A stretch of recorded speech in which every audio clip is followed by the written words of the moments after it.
Mesdames, Messieurs, bonsoir. Je suis ravi de vous retrouver pour votre édition de 19 h sur Alizé Télévision en ce lundi 8 août 2016. Depuis 3 ans, le peloton du Tour cycliste de Guadeloupe compte en son sein des coureurs de l'équipe Bridgestone qui font plus que de la figuration. À la 3e place du podium en 2013, en 2014, ils étaient seconds et cette année, cette équipe s'offre la première place du classement général. Aux coureurs japonais de ce club nippon se sont mêlés les 2 coureurs français Thomas Lebas et Damien Monnier. Paris gagnant cette année puisque ce dernier termine à la 7e place du général remporté par son coéquipier. Outre ces 2 Français, l'équipe Bridgestone compte en son sein 4 autres coureurs, parmi lesquels Ryota Nishizono, un temps 2e du classement général. Une équipe qui a démontré sa force sur ce 66e Tour cycliste international de Guadeloupe. Présentation de cette équipe avec Eddie Elatré et Cécile Allègre. Ils sont 2 Français à défendre les couleurs du Japon au sein de cette équipe Bridgestone. C'est ici l'exemple d'une belle harmonie de groupe qui vient de porter ses fruits en apothéose sur cette édition 2016 du Tour cycliste de Guadeloupe. Tout aurait commencé il y a 5 ans pour l'actuel vainqueur du général. Suite à un accident à l'entraînement, il a quitté le team Cofidis au profit de Bridgestone. C'est une équipe japonaise à la base, elle est basée en France pour pouvoir... elle est basée au Japon principalement. Après on a un petit port d'attache en France, en Auvergne, à Clermont-Ferrand, juste à côté de chez moi d'ailleurs. Donc pour pouvoir courir après en Europe, le but de cette équipe-là, c'est de faire progresser leurs coureurs japonais.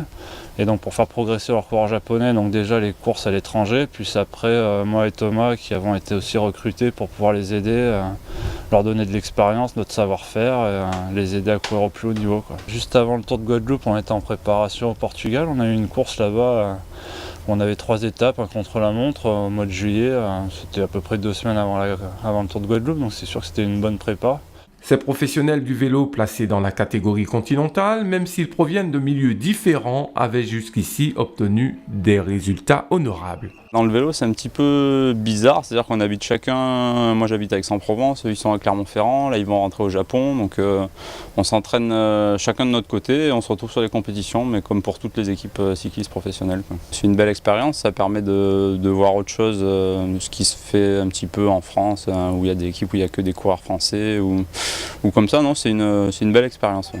Comme dans toutes les équipes professionnelles, on a des contrats de 1 an ou 2 ans et après on négocie notre salaire avec les patrons qui sont au Japon. C'est notre métier, tous les coureurs de l'équipe Bridgestone sont payés par l'équipe, donc on fait que du vélo et c'est un métier à part entière. Bridgestone, c'est une marque de vélo au Japon assez connue, donc c'est les patrons de la marque de vélo qui utilisent cette équipe pour leur marketing et pour faire leur publicité en fait en Asie, quoi. Le rideau est bel et bien tombé sur la 66e édition du Tour cycliste de Guadeloupe, une victoire que savoure l'ensemble des coureurs de Bridgestone. L'union ne fait-elle pas la force ?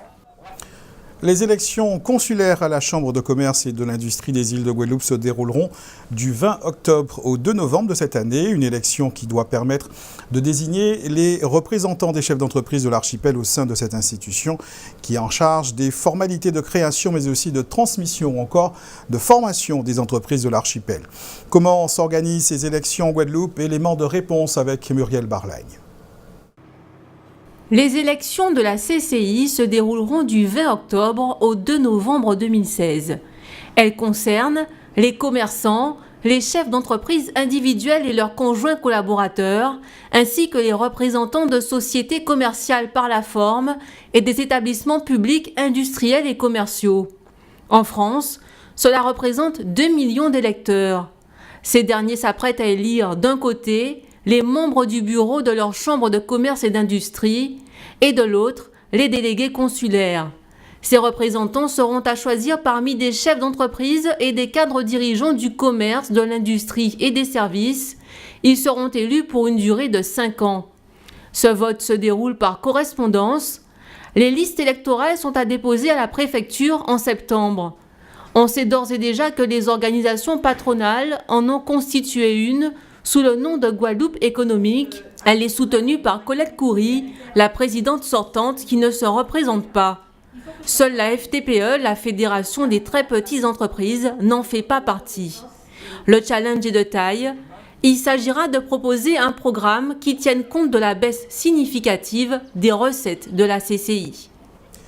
En bref, la terre a tremblé ce matin au large de Saint-Barthélemy. Léger séisme de magnitude 4,7 sur l'échelle de Richter a été enregistré à 6h15. L'épicentre de ce tremblement de terre, identifié de type tectonique, a été localisé à 113 km à l'est-sud-est de Saint-Barth, à 61 km de profondeur. Place maintenant à notre tour d'horizon de l'actualité dans la grande région. Nous irons à Cuba où l'ouverture profite aux artistes du pays. Au Brésil, un tramway a été mis en service juste à temps pour l'ouverture des Jeux Olympiques et au Brésil toujours. Même avant le début des Jeux, des chiffres records sont déjà enregistrés. C'est votre rendez-vous Caraïbes. 206 pays représentés, 396 athlètes français, 2 milliards de téléspectateurs et 500 000 touristes attendus, les Jeux Olympiques de Rio 2016 comptent bien offrir la plus grande fête jamais organisée. Mais les Jeux sont aussi l'occasion de découvrir quelques chiffres étonnants. 1,2 million de billets sans acheteurs. Sur l'objectif des 7,5 millions de billets mis en vente, 1,2 million de places n'ont pas trouvé preneur. Un réel manque à gagner pour le pays qui a déboursé plus de 10 milliards d'euros pour l'organisation des Jeux. 450 000 préservatifs distribués. C'est un record, soit une moyenne de 42 préservatifs par athlète et 3 fois plus qu'aux Jeux de Londres en 2012. 8,20 € le sachet de cannabis estampillé Rio 2016. Sur Internet, des photos de tablettes de cannabis circulent, estampillées des anneaux olympiques surmontés du logo Rio 2016, une publicité dont les organisateurs se seraient bien passés. Le tramway du constructeur ferroviaire français Alstom a été mis en service à temps pour les Jeux Olympiques de Rio, où il serpente sur la moitié de la ligne prévue sur 28 km de long. Il relie actuellement l'aéroport Santos Dumont à Parada dos Museos. La totalité de la ligne sera mise en service en 2017.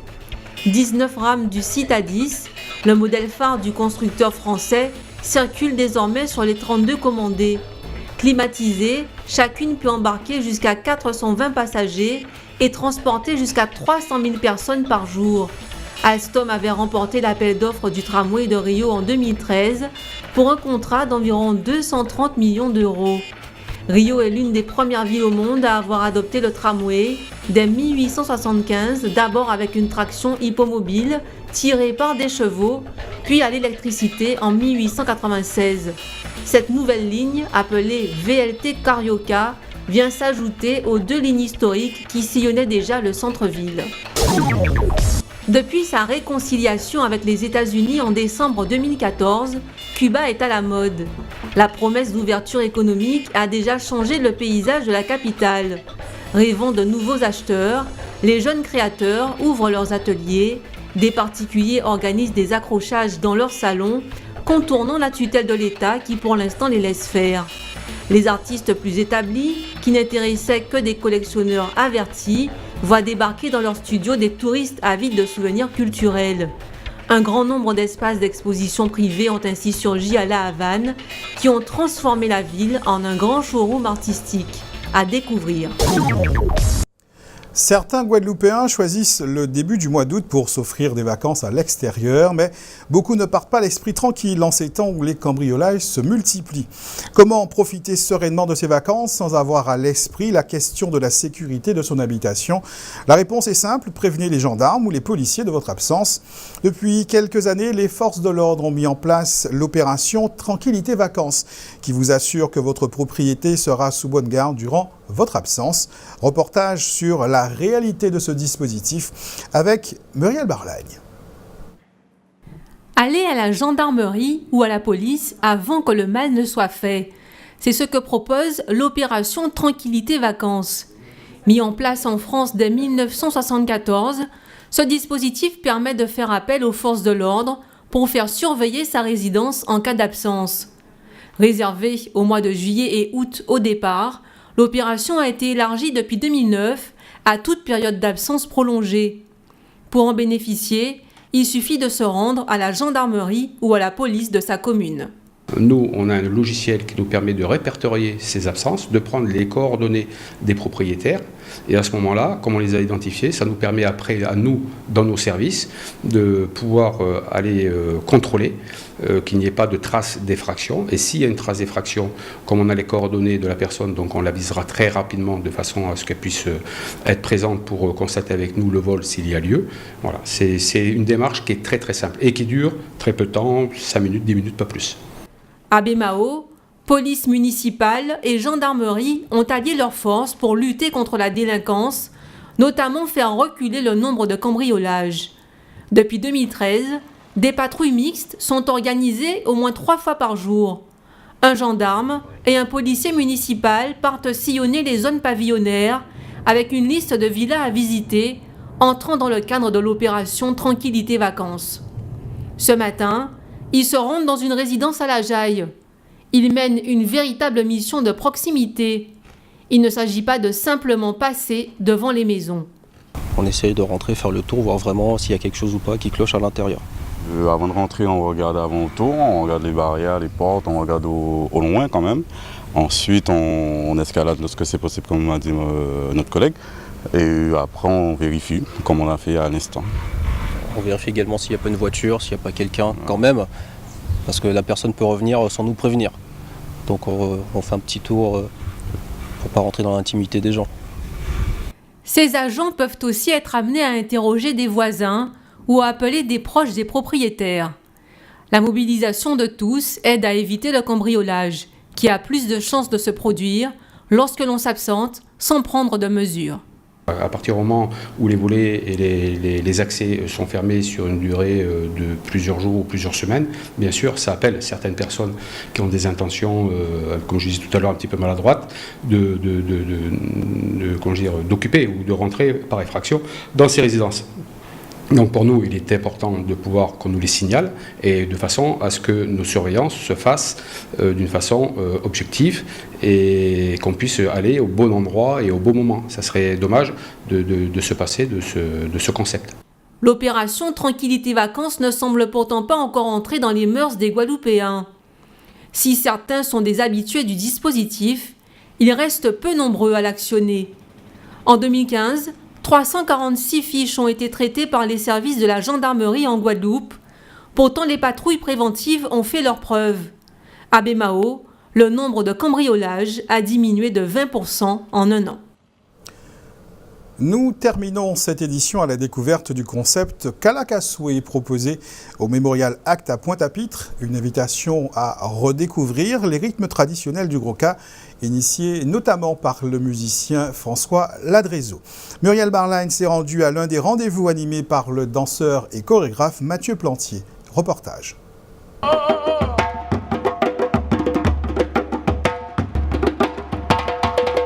Le son du Ka résonne sur la terrasse événementielle du Mémorial Act. Pour débuter cette séance, Mathieu Plantier, danseur et chorégraphe, a choisi un Kalaja. Tous les rythmes du Gros-Cas seront explorés aujourd'hui à travers sa danse tradie moderne. Il est venu partager sa vision du Ka dans le cadre du concept Kalakaswe. Moi, je parle de mes racines. Il est vrai que depuis très jeune, en fait, quand je dansais, je n'avais pas forcément me calquer totalement sur ce qu'on appelait la danse traditionnelle. J'avais quand même une fluidité au niveau de ma gestuelle, je n'étais pas dans la rigidité. Et depuis, je me suis questionné sur que faire pour pouvoir créer une nouvelle dynamique, un nouveau sens autour de la danse. Donc, tradition moderne, pour moi, c'est partir de mes racines, partir du Gros-Cas, mais aussi du carnaval, des différents qui mènent des Tumblak, les Roses, Kalaja, les amener un peu plus loin, les mêlant à des rythmes plus récents, pop, funk, peu importe, et nous les amenons plus loin en les mêlant et en développant de la danse autour. Kalakaswe est né d'une rencontre entre le musicien François Ladrézo et l'équipe du Mémorial Act. L'idée, permettre au public de s'initier à la danse Gros-Cas avec un chorégraphe différent chaque trimestre. Et chacun arrive en fait avec sa vision d'un patrimoine en fait. Sa vision, son écriture du patrimoine, tout en gardant une trame commune, fondamentale, qui est aussi cet héritage, patrimonial et cet héritage traditionnel. Mais il y a une façon de l'écrire et de la visiter, et c'est ce que propose en fait le Kalakaswe. Le Kalakaswe, c'est Gros-Kala, ces pays-là, c'est non Maroc, c'est venir avec énergie, venir prendre, venir bailler. Donc c'est un moment de partage, d'amour, surtout d'amour. L'amour de la musique et de la danse, le plaisir de partager et d'échanger, la possibilité de se replonger dans la culture, les raisons qui attirent les participants sont multiples. Un plaisir de venir transpirer, de partager sa passion et puis de retrouver des potes. Je fais partie d'associations, donc je prends des cours de chœur, j'apprends les rythmes, mais les danser, je ne savais pas. Ça permet d'être en osmose avec nos racines et d'être en osmose aussi avec les Tambouillés. Depuis novembre 2015, le Kalakasoué du Memorial Act a su s'installer dans le paysage culturel. Des animateurs tels que Nadia Pater, Ronnie Théophile ou encore Raymond Taurin sont intervenus. Des ateliers qui ont attiré jusqu'à 200 personnes.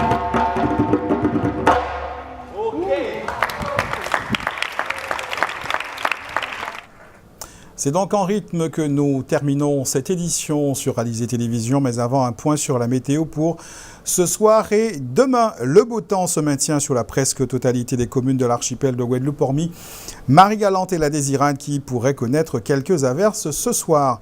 Demain, c'est un peu le même temps qui est prévu demain matin, mais les communes concernées par le risque d'averses seront celles du Nord-Basse-Terre et du centre de la Grande-Terre.